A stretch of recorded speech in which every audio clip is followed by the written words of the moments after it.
बधाई। और जो बच्चे फेल हो गए हैं उनके लिए ये है कि वो आगे थोड़ा और मेहनत करें और बहुत ज़्यादा लोड लेने की ज़रूरत नहीं है। ये एग्ज़ाम ही था, एक निश्चित मात्रा में प्रेशर लीजिए, थोड़ा पढ़ाई कीजिए और एग्ज़ाम को पास कीजिए। ये सबसे ज़्यादा कन्फ्यूज बच्चे होते हैं। तो इनके लिए अब विकल्प और इनके समस्याओं का निदान करने के लिए हम लोग हैं, हम हैं।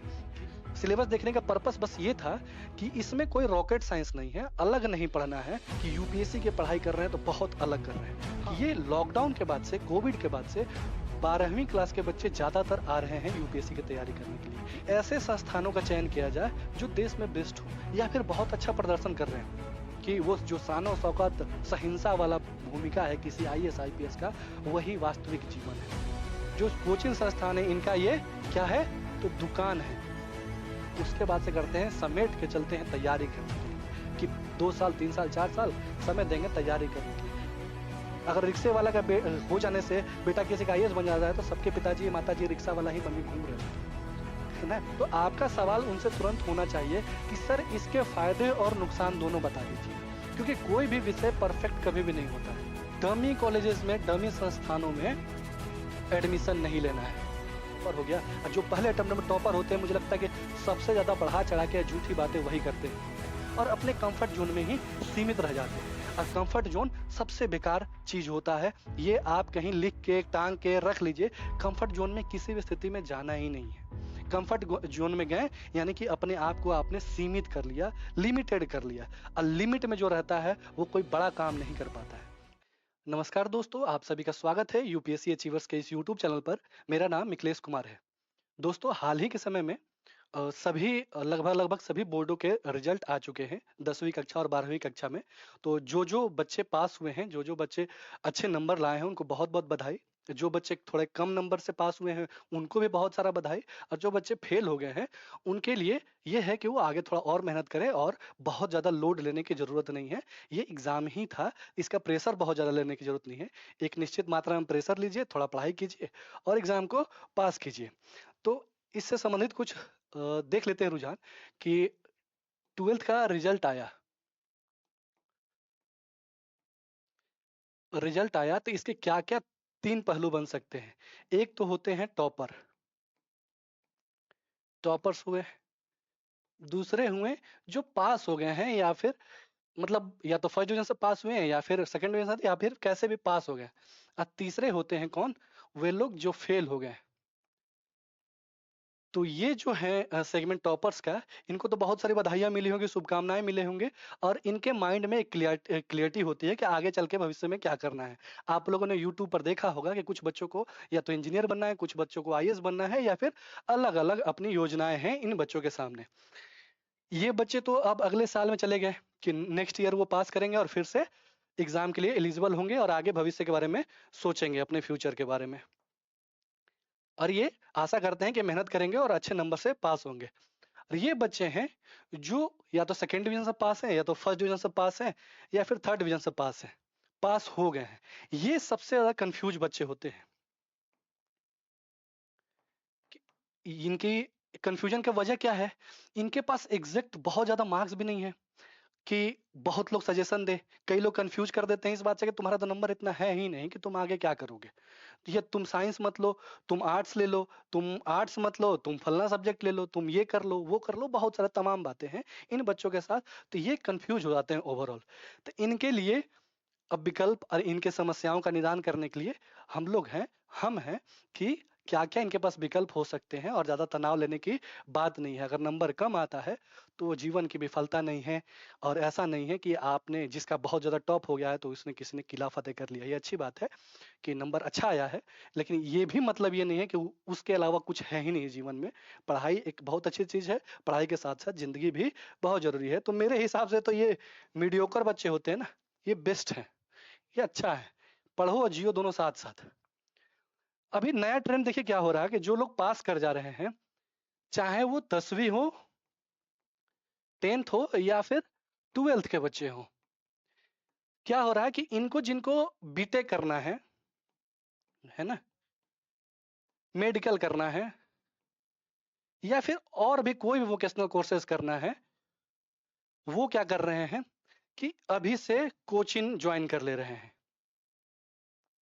ट्यूशन ज्वाइन कर ले रहे हैं, प्रेशर में आ जा रहे हैं। 12th जो बच्चे पास कर ले रहे हैं, तो इनका क्या है कि या तो आप 12th ज्वाइन करें, या 12th छोड़ के अपना पहले तो 12th छोड़ के और इन सब कोचिंग में एडमिशन ले रहे हैं। कोटा जैसे, दिल्ली जैसे, लखनऊ जैसे और बड़े बड़े पटना वगैरह जैसे शहरों में, जो बड़े शहर हैं जो तैयारी करते हैं मेडिकल के, जेई के, उन शहरों में जाके एडमिशन लेते हैं और कंपटीशन की दुनिया में वेलकम कर लेते हैं अपना अपने आप से।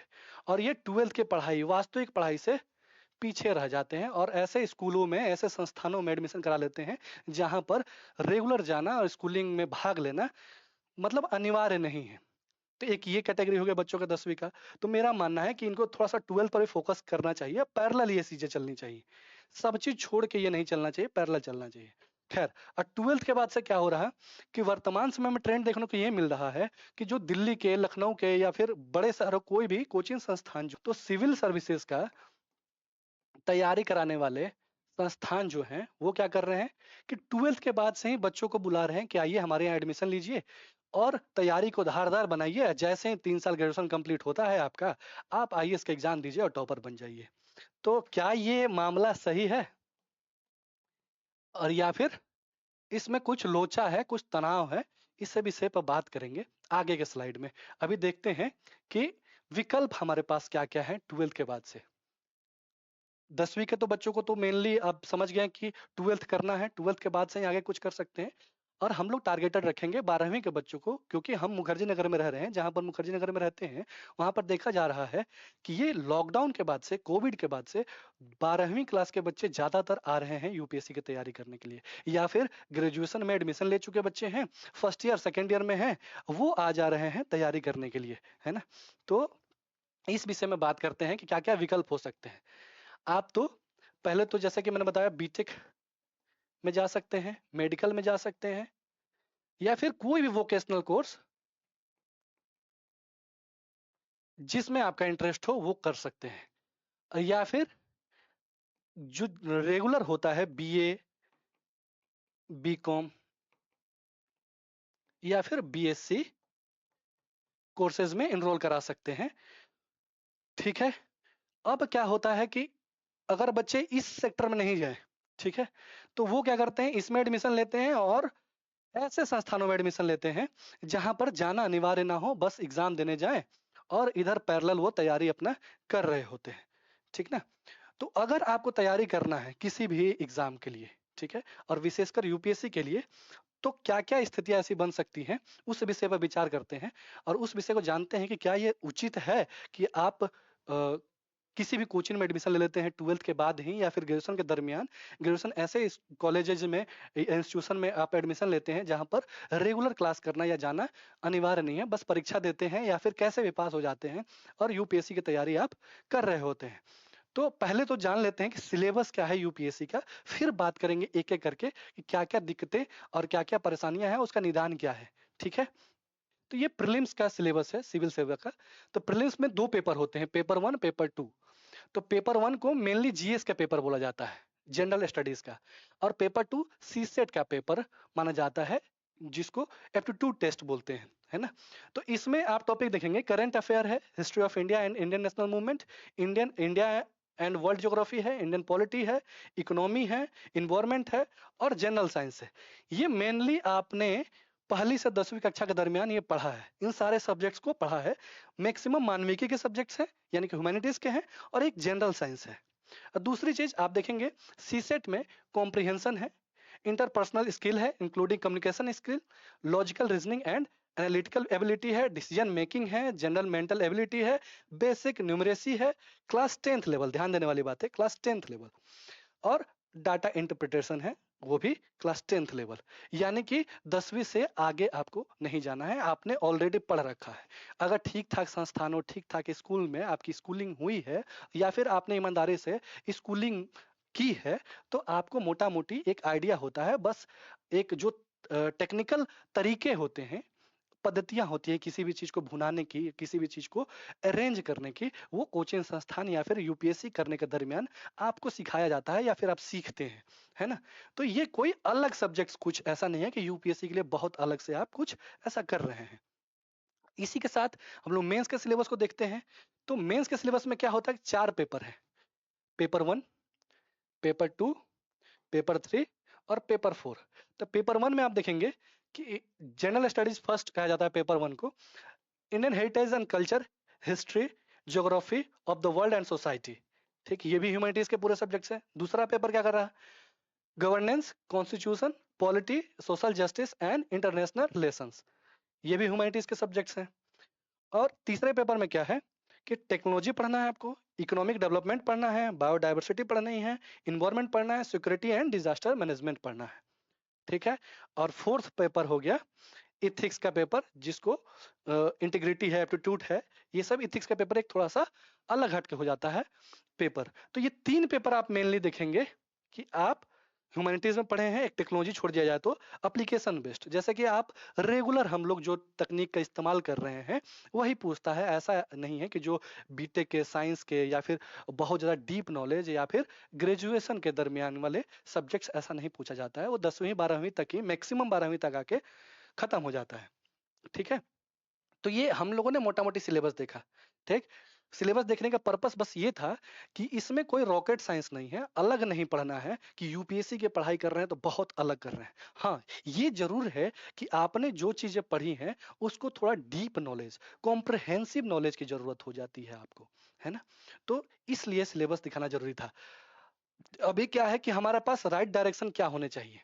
अब 12th हम लोगों ने कर लिया, सिलेबस देख लिया है, और हमारे पास अभी कंफ्यूजन है कि वास्तव में अभी हमें क्या किया जाना चाहिए, क्या कर सकते हैं हम। तो इसको 2 पार्ट में देखते हैं। पहला है क्या करें, और दूसरा है क्या ना करें।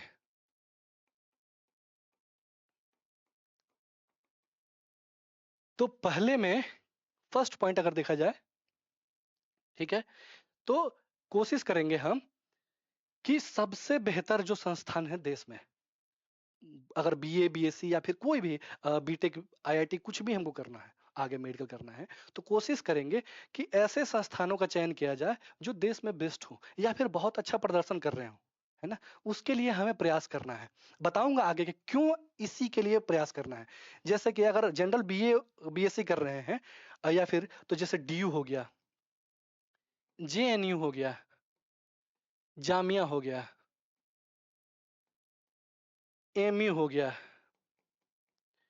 कोई भी आईआईटीज हो गई, कोई भी आईआईएम हो गया, या फिर कोई भी ऐसे संस्थान जो आपकी नज़र में लगता है कि ये बेस्ट शिक्षा को डिलीवर करता है, बेस्ट करिकुलर एक्टिविटीज हैं इसकी, इसके पास ऐसे करिकुलर डायग्राम हैं, तरीके हैं जिससे पर्सनालिटी का ऑल ओवर डेवलपमेंट हो सकता है। आपके क्षेत्र में ऐसे कोई संस्थान है तो उसका बेझिझक चयन कर सकते हैं। लेकिन कोशिश ये करना है कि ऐसे संस्थान, जो बड़े संस्थान है, सीयूईटी के माध्यम से हाल में इनमें एडमिशन हो रहा है, तो ऐसे संस्थानों में एडमिशन लिया जाए, है ना।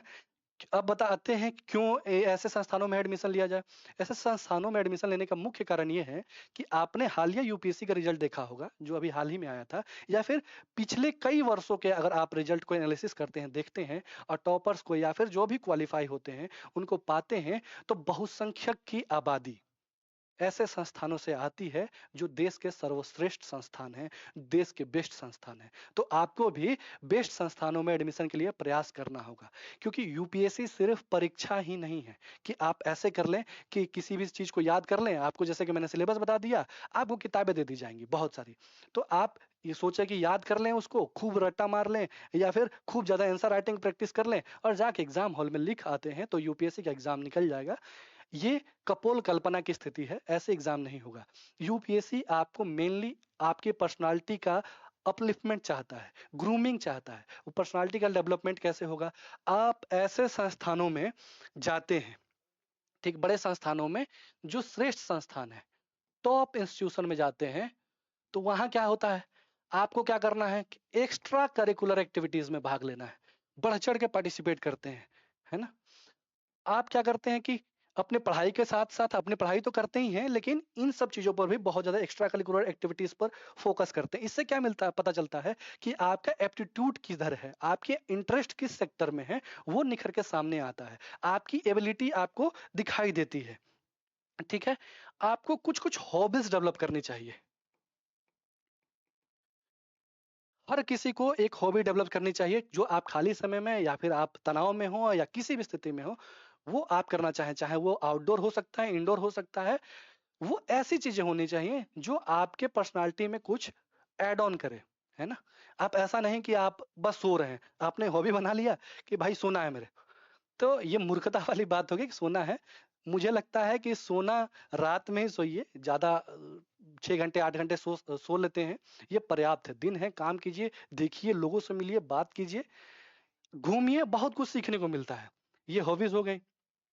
आप ज़्यादा से ज़्यादा लोगों से, ठीक है ना, इंटरैक्ट कीजिए। क्योंकि इंटरेक्शन क्या होता है ना कि ज़्यादा से ज़्यादा लोगों से इंटरेक्ट करते हैं तो अलग-अलग चीज़ें, अलग-अलग व्यू ऑफ पॉइंट्स सोचने को, देखने को, समझने को मिलते हैं कि हम जिस दायरे में, जिस सीमित क्षेत्र में सोच रहे थे, देख रहे थे, वो सामने वाला व्यक्ति उससे 2-4 पॉइंट अलग एक्स्ट्रा सोच रहा है। तो ये करने का ज़रूरत है ना? और और क्या कर सकते हैं? आपको बड़े संस्थान में जाने से फ़ायदा क्या होगा कि पूरे भारत के, होल इंडिया के ऑलमोस्ट बच्चे मिलते हैं। सोचिए आप किसी स्टेट के किसी शहर में हैं और वहाँ एडमिशन ले लेते हैं, तो उसी स्टेट, उसी शहर के बच्चे ही आपके क्लासमेट्स, आपके दोस्त, मित्र, यार बनते हैं। जबकि आप बड़े संस्थानों में जाते हैं तो पूरे भारत के, पूरे देश के और कम से कम तो 2, 4, 5 स्टेट के बच्चे आपके साथ मिलते ही हैं। तो वहाँ कल्चर, वहाँ की डाइवर्सिटी, वहाँ का व्यू ऑफ पॉइंट्स, वो कैसे सोचते हैं, कैसे रहन-सहन है, सोचिए कितना ऐड ऑन हो जाता है आपके पर्सनैलिटी में, है ना? डाइवर्सिटी हमारे सिलेबस में था, डाइवर्सिटी आप जी रहे होते हैं, तो सोचिए कितनी अच्छी बात है ना? और इन सब चीजों के साथ-साथ हमें क्या करना है? सिलेबस। सिलेबस किसका? तो ये जो यूनिवर्सिटी कॉलेज का जो सिलेबस है ना? उसको भी साथ-साथ में करते रहना है। क्योंकि पढ़ाई कभी बेकार नहीं जाती है और दूसरी चीज़ कमोबेश अगर आप ह्यूमैनिटीज़ के सब्जेक्ट पढ़ रहे हैं, अगर आप साइंस के सब्जेक्ट पढ़ रहे हैं, तो आप कमोबेश सिलेबस ऑलमोस्ट सेम है कि आप यूपीएससी या फिर आप आगे के किसी भी एग्ज़ाम में उस चीज़ को भुना सकते हैं। है ना? तो सिलेबस पर भी पूरा फ़ोकस करना है। ऐसा नहीं कि सिलेबस किनारे कर दिए और ये सब चीज़ें कर रहे हैं। यही सिर्फ़ यही कर रहे हैं। ये भी करना है, रेशियो बाँट लेना, प्राथमिकता बाँट लेनी है कि 3 सालों में हमें इन पर भी फ़ोकस करना है, चाहे वो 50% 60% हो या फिर ये 40% रेशियो इन पर दे सकते हैं, इन पर 60% दे सकते हैं, इनको 40% दे सकते हैं, इनको 60% दे सकते हैं। आप जिसमें सहज हो कि इसमें भी नंबर ठीक-ठाक आ जाए, आपको नॉलेज भी गेन हो जाए, ये भी ज़रूरत है ना? क्या ना करें वाला सेगमेंट देख लेते हैं हम, ठीक है? क्या नहीं करना है?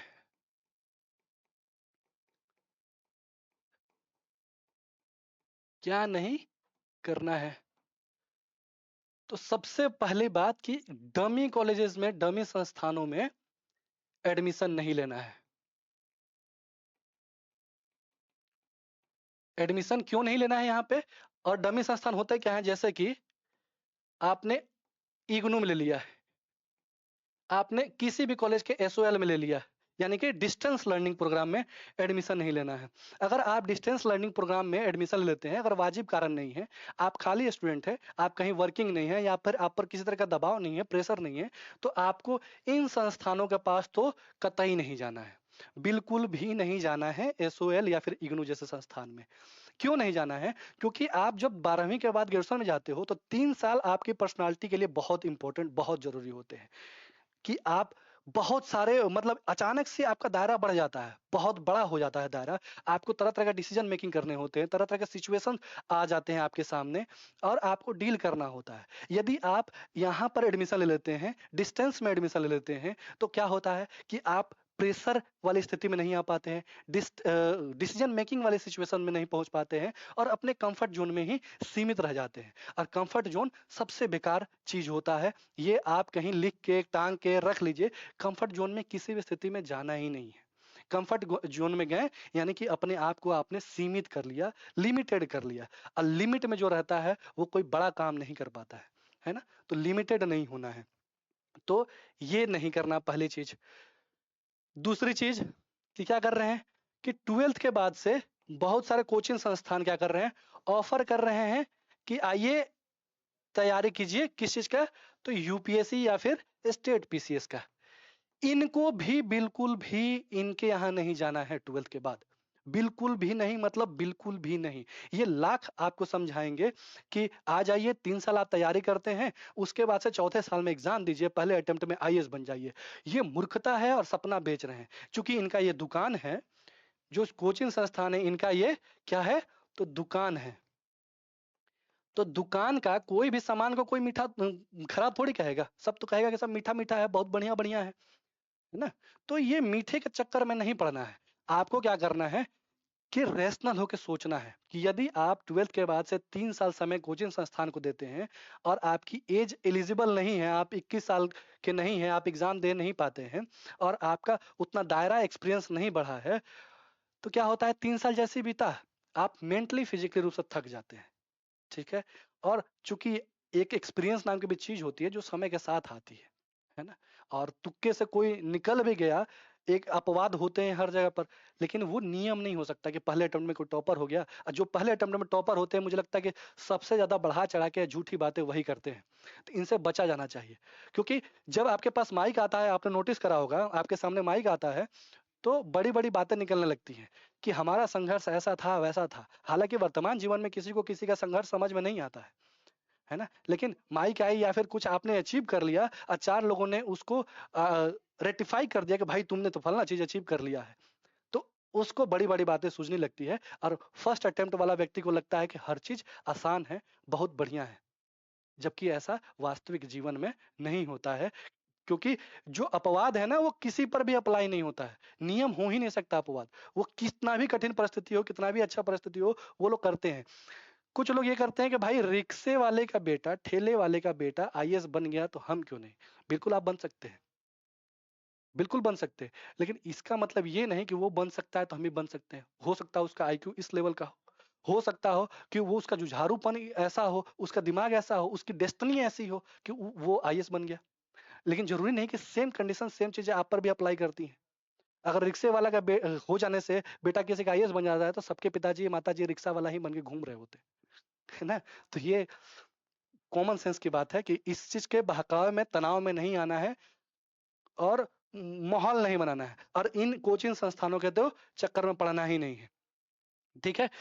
और एक चीज़ और क्या कोशिश कर सकते हैं, कोशिश ये करना है कि जो भी आप संस्थान चूज़ कर रहे हो, बहुत बहुत संभव है कि मैक्सिमम लोग जो हैं, वो बड़े शहरों में दिल्ली, मुंबई, लखनऊ, कोलकाता जैसे शहरों में नहीं जा सकते हैं पठन-पाठन के लिए या फिर उनके परिवार में आर्थिक स्टेबिलिटी उतनी नहीं है, आर्थिक सशक्तिकरण उतना नहीं है, आर्थिक क्षमता उतनी नहीं है कि वो वहाँ भेज सकें। इसलिए तो ध्यान रखें कि कोशिश करें कि जो घर हो, जो आपका इंस्टीट्यूट हो, आपका संस्थान हो, वो घर से थोड़ा दूर हो। घर से थोड़ा दूर होना चाहिए। अब दूर क्यों हो? दूर इसलिए होना चाहिए कि जब तक आप वैसे सिचुएशन में नहीं पड़ते हैं, खुद को अकेले नहीं छोड़ते हैं, तब तक अपने आप को आप अपलिफ्ट नहीं कर पाते, अपनी कमियों को, अच्छाइयों को, बुराइयों को, अपने स्ट्रॉन्ग पोर्शन को और अपने नेगेटिव चीज़ों को नहीं समझ पाते हैं। तो घर से दूर रहेंगे, अकेले रहेंगे, कंफर्ट ज़ोन से बाहर रहेंगे, परिवार का लाड-प्यार नहीं मिलेगा, खुद से खाना बनाना होगा, खुद से कपड़े धोना होगा खुद से ही अच्छे-बुरे का फैसला करना होगा। कई बार होंगे कि आपके जीवन में अच्छे लोग मिलेंगे, कई बार आपके जीवन में बुरे लोग मिलेंगे। इन सारे सिचुएशंस को फेस करते हुए आगे बढ़ना होगा। तो इससे क्या होती है कि आप धीरे-धीरे मैच्योर होते जाते हैं। आपको पता भी नहीं चलता है कि आपके डिसीजन मेकिंग में वो गंभीरता आ गई है, लेकिन आप समय के साथ मैच्योरिटी का प्रदर्शन करने लगते हैं, तो इसलिए ज़रूरी हो जाता है कि घर से थोड़ा-सा दूर रहें। जो बच्चे घर से बिल्कुल भी दूर नहीं रह सकते, उनके लिए क्या है? तो वो कोशिश ये करें कि अपने पठन-पाठन के साथ-साथ समय निकाल के, कुछ समय निकाल के घर का काम करने के बाद से, कुछ समय निकाल के अपने दोस्त मित्रों से मिला करें। रेगुलर वे में कि शाम में 1 घंटे 2 घंटे का समय निकालिए, किसी भी समय निकालिए, जो अच्छे क्वालिटी वाले दोस्त हैं क्वालिटी वाली बातें करते हैं, उनके साथ मिला करें, हँसी-मज़ाक किया करें, थोड़ा सेंस ऑफ ह्यूमर का प्रदर्शन करें, गेम खेलें, ये बहुत ज़रूरी है ये सब चीज़ें। ये आपके चाहे-अनचाहे आपकी पर्सनैलिटी को ग्रूम करती है और साथ ही साथ मेंटली और फिज़िकली आपको स्वस्थ भी रखती है। तो ये ज़रूरी हो गया, तो ये कर सकते हैं। और क्या कर सकते हैं? इसके बाद से हम देखें कि तैयारी क्या है। तैयारी को अगर देखा जाए कि क्या अब तैयारी तब कब करें, इतने सारी चीजें कर चुके हैं तो तैयारी कब करें। तो तैयारी कोई अलग प्रक्रिया नहीं होनी चाहिए, ठीक है, कि सब चीज समेट ले, जितना डिग्री बटोरना था सारी डिग्रियां बटोर ले, चाहे वो बीए बीएससी का हो, एमए एमएससी का हो, कोई भी डिग्री, आईटी आईआईटी कर ले, बीटेक कर ले, सब कर ले। उसके बाद से करते हैं समेट के चलते हैं तैयारी करने के लिए, कि 2 साल 3 साल 4 साल समय देंगे तैयारी करने के लिए। तो ये मुझे लगता है कि सही योजना नहीं है कि आप सारी चीजें समेट के फिर चले तैयारी करने के लिए। ये पैरेलल चीजें चलने वाली है, समानांतर तौर पे, समानांतर तौर पे चलने वाली चीजें हैं कि आप लगातार जो मेन स्ट्रीम के सिलेबस है बाकी सारे काम कर रहे हैं, घंटे 2 घंटे आपने क्या करा कि घंटे 2 घंटे आप निकाल रहे हैं किसके लिए, अपने यूपीएससी या फिर जिस भी एग्जाम के बारे में आप सोच रहे हैं उसके सिलेबस और उसके संबंधित कंटेंट को लगातार आप देख रहे हैं, आप फेमिलियर हो रहे हैं उन चीजों को समझने देखने के लिए, है ना। तो इससे क्या होती है कि सहजता बढ़ते जाती है समय के साथ और एक अंडरस्टैंडिंग डेवलप हो जाती है। अगर आप सिलेबस ही देखते हैं यूपीएससी का बार बार, अगर आप प्रीवियस ईयर्स के क्वेश्चंस देखते हैं बार बार, आप कोशिश करते हैं क्वेश्चंस को सॉल्व किया जाए, एनसीईआरटी बुक्स पढ़ते हैं बार बार, तो एक थॉट प्रोसेसिंग आ जाती है आपके दिमाग में और आप सहज हो जाते हैं। जब भी आपको समझाया पढ़ाया बताया जाएगा तो आप उस चीज के लिए सहज हो जाएंगे, ठीक है ना। तो एक समानांतर प्रक्रिया होनी चाहिए। कब कोचिंग ज्वाइन करना चाहिए या फिर ज्वाइन ही नहीं करना चाहिए? मेरे हिसाब से कोचिंग ज्वाइन कर सकते हैं। कोचिंग ज्वाइन करना कोई बुरी बात नहीं है, क्योंकि जिस परिवेश से खास करके जो हिंदी मीडियम के छात्र आते हैं उस परिवेश में उनका यूपीएससी को लेके कोई भी एक्सपोजर नहीं है, एक तरह से एक्सपोजर है ही नहीं। और एक्सपोजर कहाँ से मिल रहा है उनको? रील से, यूट्यूब से, टीवी से एक्सपोजर मिल रहा है। उनको लगता है कि वो जो शान शौकत सहिंसा वाला भूमिका है किसी आईएएस आईपीएस का, वही वास्तविक जीवन है ना। जबकि ऐसा नहीं है। जो लोग सर्विस में, हमारे दोस्त मित्र यार भी सर्विस में हैं, उनसे बातचीत होती है तो बताते हैं कि जो चीज सोच के आया गया था एग्जैक्ट वैसा नहीं है। जितना जीवन में अभी कष्ट है छात्र जीवन में, उससे ज्यादा तनाव कष्ट बढ़ता है। हाँ, हालांकि बाहर से देख के आपको लगता है कि क्या ही मजा है जिंदगी में, है ना। लाइफ थोड़ा अपलिफ्ट हो जाती है, आपका जो सोसाइटी है, आपका स्टेटस है वो बड़ा हो जाता है, लेकिन मेंटल पीस ठीक नहीं होता है। या तो बराबर रहता है या फिर बढ़ जाता है ना, तनाव। तो और क्या, तो कोचिंग ज्वाइन कर लें, कोचिंग ज्वाइन कर सकते हैं। कोचिंग ज्वाइन करके, अब इसमें कोचिंग में दो चीजें वर्तमान में है, एक है ऑनलाइन और एक है ऑफलाइन। तो कौन किसके लिए बेस्ट है? अगर आपने बड़े संस्थान, ठीक ठाक संस्थान, या फिर आप पढ़ाकू बच्चे हैं, आपको डिसिप्लिन पता है कि आप अपने से टाइम पर बैठ जाते हैं पढ़ने के लिए, आपको अपनी रूटीन फिक्स करना आता है, टाइम मैनेज करने आता है, तो आपके लिए इससे बेस्ट ऑप्शन कुछ हो ही नहीं सकता। इसमें बेस्ट क्या है? आप, सबसे अच्छी बात है कि आप पैसा बचा सकते हैं, ठीक है। आप फ्लेक्सिबल समय के साथ आप मैनेज कर सकते हैं, टाइम मैनेज कर सकते हैं अपने अकॉर्डिंग, या आप वर्किंग वगैरह हैं कुछ भी हैं तो आप टाइम मैनेज कर सकते हैं। 2x के स्पीड पर देख सकते हैं। कई बार क्या होता है कि क्लासरूम की जो क्वालिटी होती है इतनी स्लो होती है, इतना धीरे धीरे टीचर्स बोलते हैं कि आदमी 3 घंटा तक एक ही टॉपिक पढ़े जा रहा। लेकिन अगर आप ऑनलाइन वाले भूमिका में है, ऑनलाइन वाले सिचुएशन में है, तो आप क्या करते हैं, 2x पर वीडियो करते हैं और जो क्लासेस 3 घंटे की थी, 2 घंटे की थी, उसके ठीक आधे समय में आप उसको पूरा कर पाते हैं। तो ये ऑनलाइन के फायदे हैं। ऑफलाइन किसके लिए है? ऑफलाइन किन बच्चों के लिए है? जो थोड़ा सा कोताही करते हैं, ठीक है, जो डिसिप्लिन उतना फॉलो नहीं कर पाते, ठीक है ना, डिसिप्लिन के पक्के नहीं है। उनको चाहिए कि एक आदमी बताने के लिए क्लास है, तो उनको एक जिम्मेदारी का बोध होना चाहिए, होता हो। जो इकोनॉमिकली बहुत स्टेबल है और जिनको पैसे का मतलब नहीं है कि हाँ चलो ठीक है कोई बात नहीं है, दिल्ली में अगर चले गए, दिल्ली के आके मुखर्जी नगर या राजेंद्र नगर में आ गए, तो महीने का 15,000 20,000 रुपया लगातार हमारा फैमिली हमें साल भर 2 साल 3 साल भेज सकता है। तो वैसे बच्चों के लिए ये ऑफलाइन वाला सहज है, ठीक है।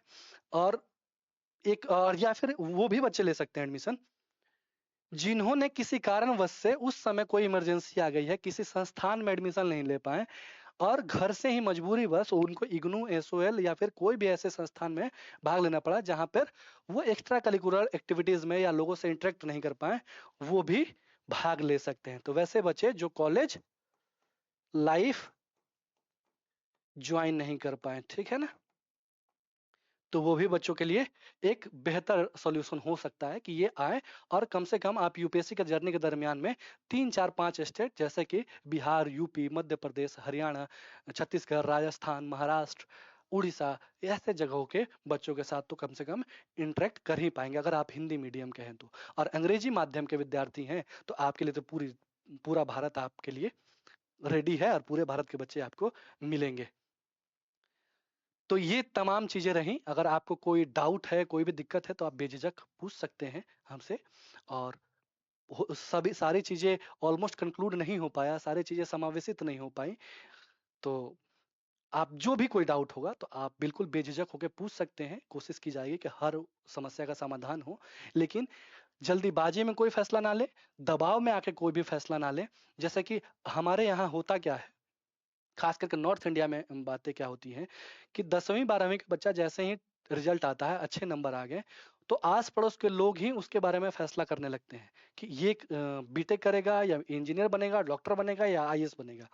या फिर आप आस पड़ोस के बच्चों के, उनके परिवार के या फिर अपने ही परिवार के जो बड़े हैं, जो पास कर चुके हैं एग्जाम को, वो पहले से जो चीजें कर रहे हैं, आप उनके प्रति अपनी अभिरुचि दिखाने लगते हैं और कहते हैं कि मुझे यही करना है। तो मेरे हिसाब से इस चीज से बचा जाना चाहिए। आप आत्म मंथन कीजिए, आप विचार कीजिए इस बात पे, आप अपने आप को समय दीजिए, 1 दिन 2 दिन रिसर्च कीजिए इस बात को लेके, और अपने अंदर से कोशिश कीजिए कि किसके लिए आपको भाव आ रहा है ना, कि क्या आप कर सकते हैं। कोई ढंग के लोग हों, 2 4 लोग हों जो वास्तविक अर्थों में आपको सही सलाह दे पाते हैं और आपके गलत को गलत और सही को सही बोलते हैं, उनसे सलाह लिया कीजिए। और जब भी किसी से सलाह लिया कीजिए, ठीक है, अगर कोई कहता है, जैसे मिकलेश सर अगर कह रहे हैं आपको कि तुम आर्ट्स ले लो या फिर साइंस ले लो, तो आपका सवाल उनसे तुरंत होना चाहिए कि सर इसके फायदे और नुकसान दोनों बता दीजिए, क्योंकि कोई भी विषय परफेक्ट कभी भी नहीं होता है ना। तो फायदे और नुकसान जब जैसे ही जानेंगे आप, रेशियो उसका, और अपने से भी जाके घर को अपने से भी रिसर्च करना है उसके फायदे और नुकसान के बारे में, कि फ्यूचर में क्या क्या फायदे और नुकसान हो सकते हैं, तो आप सही निर्णय पर पहुंच पाने में ज्यादा सक्षम होंगे या ज्यादा बेहतर तरीके से आगे बढ़ पाएंगे, है ना। तो इन्हीं सब बातों के साथ कंक्लूड करते हैं, समाप्त करते हैं। आप लोगों ने यहाँ तक वीडियो देखा तो आपका बहुत बहुत धन्यवाद। Thank you so much. जय हिंद।